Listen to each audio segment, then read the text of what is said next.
Alright, so Solstice of Heroes is back, and it's a little bit different than it was last year. You're going to start things off by going to talk to Eva Levante, which I don't know if that's how you say her name, but it sounds fancy, so that's how I'm saying it. But she'll give you a quest that asks you to go into the new activity called the European Aerial Zone.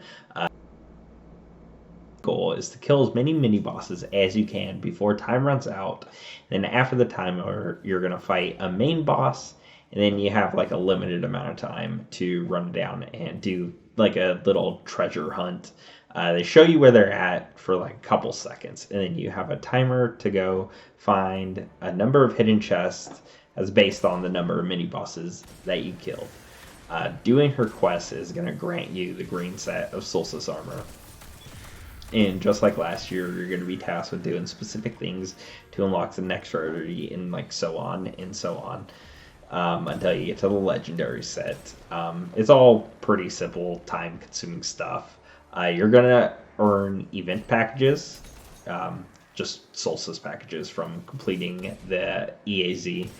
You'll unlock these packages with Solstice key fragments that you earn throughout just doing stuff in Destiny 2. Like whatever you choose to do, you're probably going to earn some key fragments. And Eva also offers bounties, so you can do her bounties and earn key fragments. That way, they give you different stuff. I haven't really started to open them, so I'm not sure what they're going to give you. But eventually, once you get to the legendary set of armor, they will start to drop the armor set from Solstice of Heroes. So that's a way you can, if you want to, grind for specific roles that you are looking for.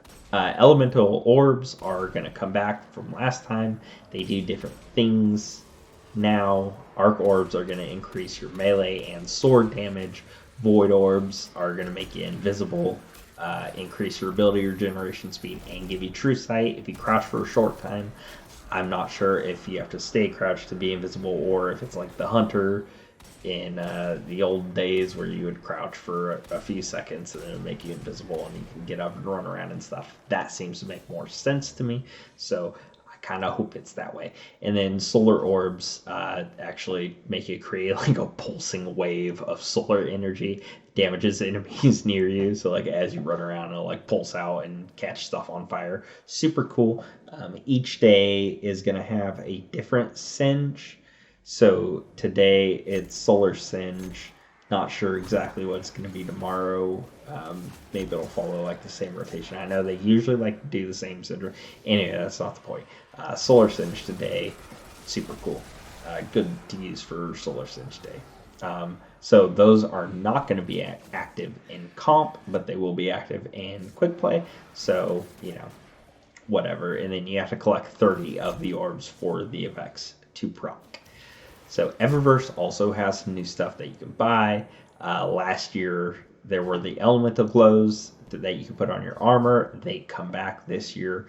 Now you can spend silver, or I think it's 5,000 bright dust to unlock a whole set of glows instead of just randomly having to get glows, which is kind of nice. They added new emotes. The breathe in emote, or whatever it's called, I think is super cool, and I can't wait to get that one. I just think it looks awesome. And then there's some other emotes and sparrows, the super cool sparrow everybody's in love with, which I cannot wait to get.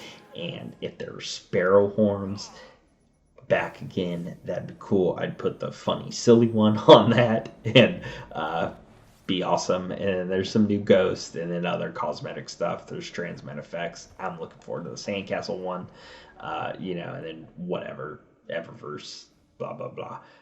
So my advice for unlocking the armor is to just right now save your bounties, because the blue set is going to have you turn in a bunch of bounties. So just do bounties daily, weekly, whatever. Just save them until you get to that set.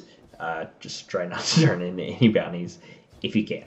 And then synergize where you can with, it's all self-explanatory. Some sets want you to create a certain elemental orb in, say, Crucible.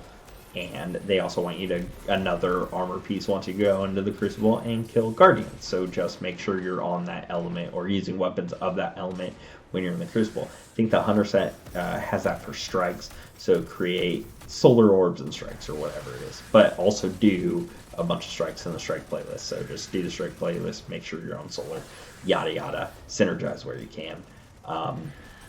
Just, if you play the game and pay attention to the requirements, you're going to get them in no time. I don't feel like there's any real secret trick or anything that you need to know to unlock the stuff. Just, play the game. Do it at your own pace. You'll get there eventually. I played the European Aerial Zone a few times, but from what I've played, I really do enjoy it. I'm glad it's not just another version of the Infinite Forest, because I was getting a little tired of that.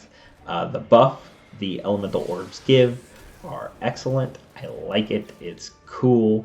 I hope we can expand on that going forward. The Eververse items are all super top-notch stuff. I love them all together. I'd say this event is solid. The only thing I do miss is the Redux missions. I like those. I didn't like how often they wanted us to do them, but I did like the Redux missions. I wish they would have brought them back. My idea in a perfect world where I got to tell them what to do, and Bungie did it, and I got to play Destiny the way I wanted to, was to do more Redux missions, so a couple more missions as Redux missions, and then if they added a Redux mission playlist that I can select, do a random Redux mission, maybe select missions from Warmind or missions from Curse of Osiris. I know people didn't like that one, but whatever, there's a cool mission in there somewhere, I guess. But, just something like that. But, I can't get what I want, and it's not a big deal without it. It's still a great event. So that's it for this video. I'll see ya whenever the time comes for me to make another video. Bye.